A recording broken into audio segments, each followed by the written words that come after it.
नमस्कार, ये आकाशवाणी पटना है। अब आप खालिद रशीद से प्रादेशिक समाचार सुनिए।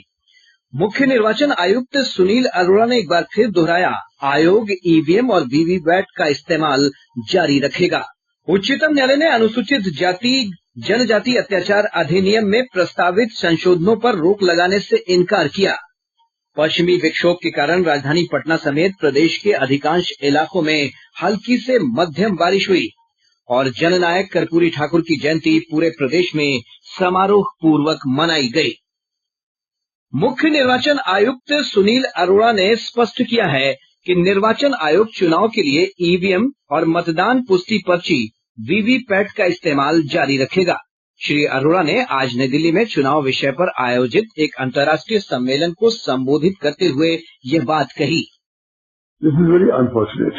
My simple question is, EVM को लेकर उत्पन्न हुए विवाद बहुत दुर्भाग्यपूर्ण है। अगर परिणाम आपके पक्ष में है तो सही है और आपके पक्ष में नहीं है तो गलत है। मैं यह स्पष्ट करना चाहता हूं कि हमारा इरादा बैलेट पेपर प्रणाली की तरफ वापस लौटने का नहीं है। We are not going back to the era of ballot papers.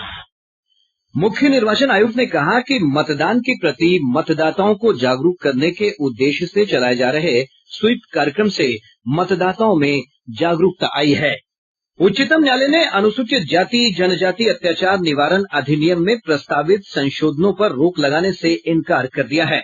अधिनियम में SC/ST के खिलाफ अत्याचार के आरोपी किसी व्यक्ति को अग्रिम जमानत नहीं देने का प्रावधान रखा गया है। न्यायमूर्ति A.K. सीकरी की अध्यक्षता वाली एकल खंडपीठ ने कहा कि केंद्र द्वारा शीर्ष न्यायालय के 20 मार्च के फैसले और नए संशोधनों के खिलाफ दायर याचिका पर एक साथ सुनवाई की जाएगी। पीठ ने इस मामले को प्रधान न्यायाधीश द्वारा पुनर्गठित पीठ को भेज दिया है। केंद्रीय कृषि मंत्री राधा मोहन सिंह ने कहा है कि केंद्र की महिला सशक्तिकरण की योजनाओं से बेटियों से भेदभाव करने वाली समाज की मानसिकता में परिवर्तन आया है। श्री सिंह आज मोतिहारी में राष्ट्रीय बालिका दिवस के अवसर पर सूचना और प्रसारण मंत्रालय एवं महिला तथा बाल विकास मंत्रालय के संयुक्त तत्वावधान में आयोजित कन्या उत्सव का उद्घाटन कर रहे थे। ये समारोह 26 जनवरी तक चलेगा। केंद्रीय मंत्री श्री सिंह ने कहा कि लिंगानुपात के हिसाब से देश भर के 104 जिलों में महत्वपूर्ण सुधार हुआ है। जल्द ही बेटी बचाओ बेटी पढ़ाओ अभियान का विस्तार देश के सभी 640 जिलों में किया जाएगा। प्रकाश पर्व के आयोजन को लेकर पुलिस विभाग में घोटाला सामने आने के बाद पटना सेंट्रल रेंज के डीआईजी राजेश कुमार ने वरीय पुलिस अधीक्षक कार्यालय के लेखा शाखा का फिर से ऑडिट कराने का आदेश दिया है।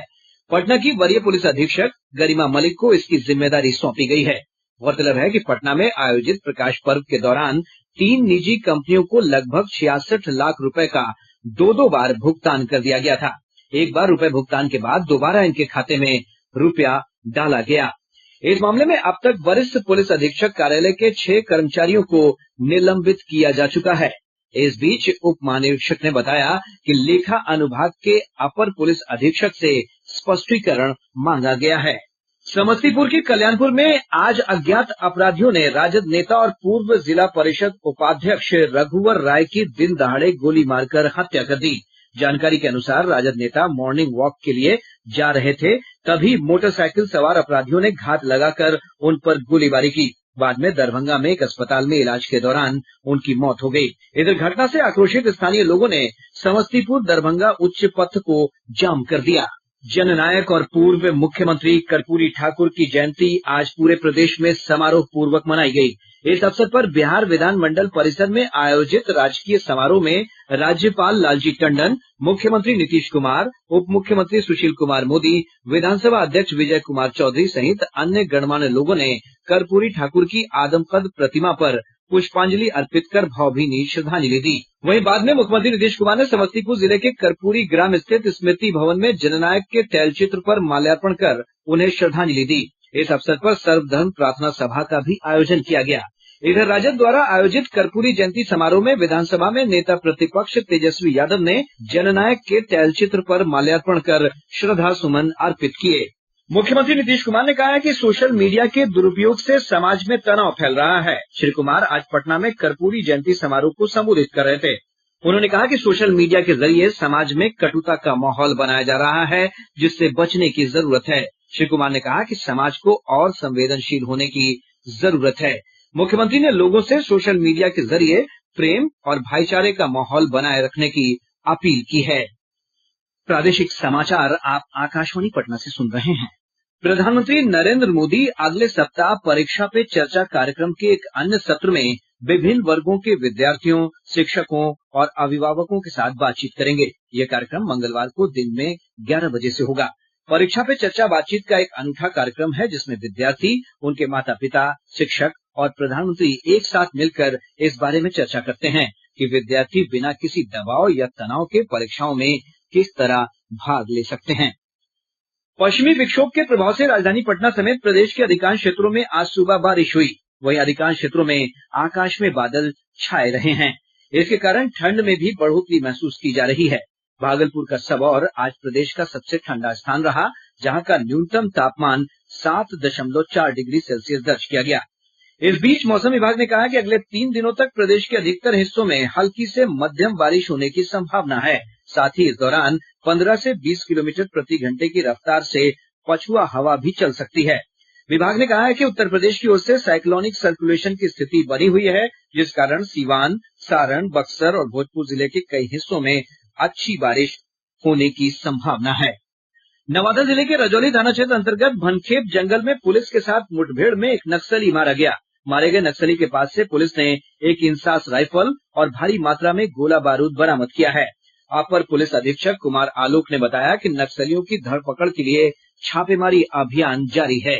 इधर लखीसराय में पुलिस ने लेवी वसूल रहे 3 नक्सलियों को गिरफ्तार किया है। नक्सलियों के पास से 2 देसी पिस्तौल और जिंदा कारतूस बरामद किया गया है। बेगूसराय जिले के बलिया थाना क्षेत्र के दियारा इलाके से स्पेशल टास्क फोर्स ने 2 कुख्यात अपराधियों को गिरफ्तार कर लिया। एसटीएफ और स्थानीय पुलिस की कार्रवाई में पकड़े गए अपराधियों के पास से पुलिस से लूटी गई एक राइफल और 17 कारतूस बरामद किए गए हैं। आज बिहार प्रवासी दिवस है। इस अवसर पर पटना में आयोजित समारोह को संबोधित करते हुए उद्योग विभाग के प्रधान सचिव के पाठक ने प्रवासी बिहारियों से राज्य में उद्योग लगाने की अपील की। उन्होंने कहा कि राज्य में निवेश के लिए बेहतरीन माहौल है और औद्योगिक नीति के तहत निवेशकों को कई तरह की सुविधाएं दी जा रही हैं।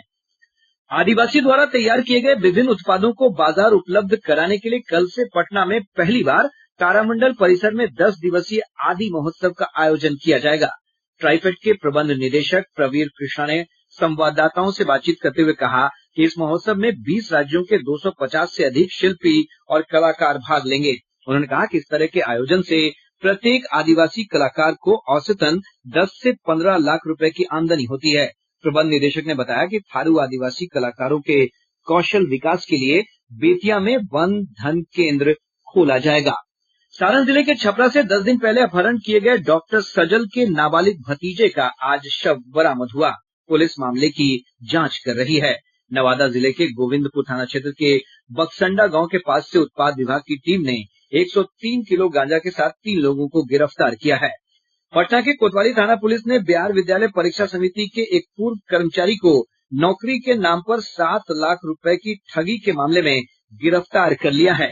पश्चिम चंपारण जिले के मझौलिया थाना क्षेत्र अंतर्गत बलरामपुर में ईंट भट्टे की दीवार के गिरने से एक मजदूर की मौत हो गई तथा 2 अन्य गंभीर रूप से घायल हो गए। घटना के विरोध में ग्रामीणों ने जमकर हंगामा किया। और अब अंत में मुख्य समाचार। मुख्य निर्वाचन आयुक्त सुनील अरोड़ा ने एक बार फिर दोहराया, आयोग ईवीएम और वीवीपैट का इस्तेमाल जारी रखेगा।